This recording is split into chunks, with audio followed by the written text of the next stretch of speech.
Okay, let's go. Hey, man. Hi.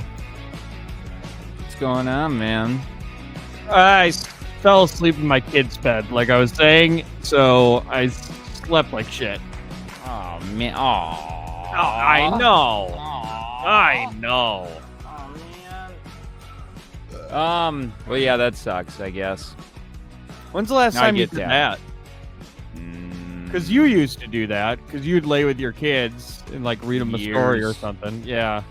Yeah. It's been a few years, probably. Dude, this working. Oh, it's for the birds. Yeah. Dude, how was Red Plums yesterday? They're getting easier. They used to be my thing where I absolutely positively hated. Now they're just becoming, everything's becoming a little easier. Yeah. You know what I mean? Do you feel me? I Yeah. feel you. Let me tell you what's going on. Did I maybe I already told you this. Regulars, because I'm a PTF, so I'm not a regular yet. I'm still career, but I'm not regular. And the regulars have all their packages sitting there, right? In little numbers, like, so there's 8 routes, so it goes 1, 2, 3, 4, and up to just a shit ton of packages are there for them to load their trucks, and whatever route I'm on, those will be my packages, whatever. Yeah. Right? You feeling me? You understand? Well, during this time, I go do the aux route, which is number 8. That only takes a few hours to do. And then I come back to the office and I deliver packages. Usually I go out twice. I fill up the old ProMaster 2 times. One time it's for the regulars packages that were too big for them to take in their truck because it's getting closer to, let's call it the holiday season, if you will. Okay. And also, you know, a lot of those guys they don't want them to go overtime, so it's like 8 hours. So if you got too many packages, we want you to be done at 8. They're getting a little loosey-goosey low because there's a lot of these packages that they could have been taken, but I notice in the ones that they don't want to be taken with the long driveways and shit, they're going right to old daddy here. And I put my foot down yesterday. Did you? And then I put the packages in the truck after I put my foot down. Yeah. Which putting the foot down means I just put it down. I didn't say anything. But was I angry. You put one foot down, and then you put another foot down, and another, and that's how you walk up big driveways and deliver those packages. Yeah, because there's like nothing you can do about it, right? You're just like bitching, and it's like because I'm back at the office after my aux route at like 11, so it's like I got a lot of time. Yeah, it's not gonna, it's just annoying. Well, let me tell you what's really annoying is that I got to go back and fill up my truck with all the UPS shit, all the UPS packages, and so I'm going down the roads twice. The same roads. Like, it's like, dude, I was just here. I was on Woodland already. I'm back here. Yeah, but I'm just saying it's the problems of a lot of problems of the working man of the it's getting hard out here for a pimp. So It really is. It really is. But anyway, yeah, so man, they gave me a couple days off coming up, and I got Friday off, and then they wanted to give me Sunday off. Oh, and I'm like, holy wow. shit, one of the busiest times. Great. Good for you. Yeah. Hopefully I'm switching my schedule around. One guy left, and I asked because my daycare lady decided to go and get herself a job. So what is she doing? Ken Sports, just working at Ken Sports or something. I don't know. What's Ken Sports? It's a sports like a not like a baseball sports store, but like a 4-wheeler and snowmobiles. You like play it against sports? No, like motorsports. Like, so not like just a bunch of tennis rackets? No, not tennis rackets. Like jet skis and boats and shit. So you can't, like, I couldn't go in there and buy golf clubs? No, that'd be crazy. That'd be crazy. Wait a minute. Wait, she sells these? She's a salesperson? I don't know what she's going to be doing there. He, she, them. Yeah, they them will be doing I didn't sign up for this, and I'm not sure I like this. but she can't do Tuesdays anymore. And one guy left to go sell insurance at that was selling cars, and he used to be off Tuesdays. So I asked, "Hey, can I switch? Can I take his schedule?" And I'm also hoping this opens me up to only having one late day a week instead of two late days a week. Yeah, maybe it opens up to you owning it. You never know. It could be too. That I mean, it's the next step. Yeah, I It's the like that, next step towards owning dude. Tanner's Bergstrom. That's what we'll call it. I was looking on the Chive after I looked at a bunch of For redheaded research. chicks. Yeah, for research, the redheaded chicks, bikinis and bras guy just popped up. But anyways, after that, I saw old nostalgia pictures of people working in McDonald's back in the day, Oh, okay. and in like minimum wage was like $1.45. But anyway, I'm looking at these guys and I'm like, oh my God, if you would have stayed doing that and worked your way up, you would have been owning like 3 or 4. That's what I talked to a guy who I asked him, I go, how do you afford this house? Like, do you mind me asking, what do you do to afford? It's like right up on top of a hill and he gets to see the lake and Yeah. everything. He's like, it's funny. I started at McDonald's back in 1974 or whatever he said. And he's like, I just started grilling burgers, and then I went to ask him about becoming a manager, and they sent me to the school to do that. And then Yep. one thing led to another, and then I ended up owning 3 or 4 McDonald's for years, and then I ended up selling them. But that's starting as like a fry cook, man. Yeah. Yeah, love those That's awesome. stories. I Yeah. wish you would have been like, yeah, I started at McDonald's flipping burgers, and then I asked them to become a manager, and one thing led to another, and I got hit by a Lexus on my way to work on a settlement. So bought this house with that money. Yeah. Hard work pays off. Yeah, because everybody makes fun of that. Shut up, Quinn. I don't see you guys on YouTube. Well, hey, that's a you thing, bitch. Quinn. Actually, I think Quinn, you have to go through Patreon to get to the YouTube today. I always remember Jennifer, one of the Jennifers there, the sales Jennifer. She said, "You guys are mean to your listeners." And we went, "What? No." And she's like, "What? You're not? You don't think you're mean to your listeners?" And I go, "But I think we're just joking around a lot, being I mean think and telling them to shut up." Yeah, I think 90% of them know that they're bitches, but also know that when we call them bitches, it's with love.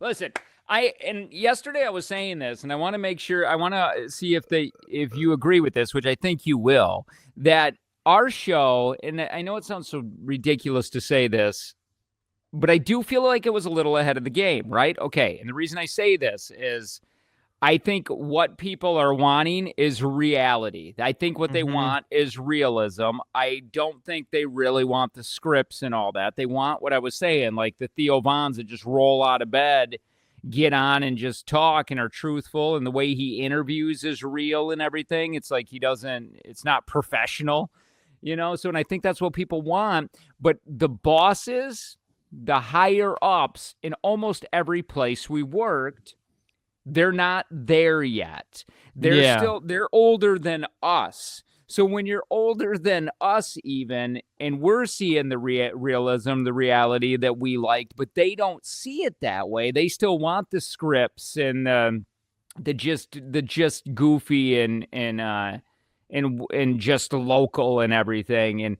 And I think that's why they almost have to die out for the younger generation to come up and go, oh yeah, no, why you guys need to be doing more realism around here.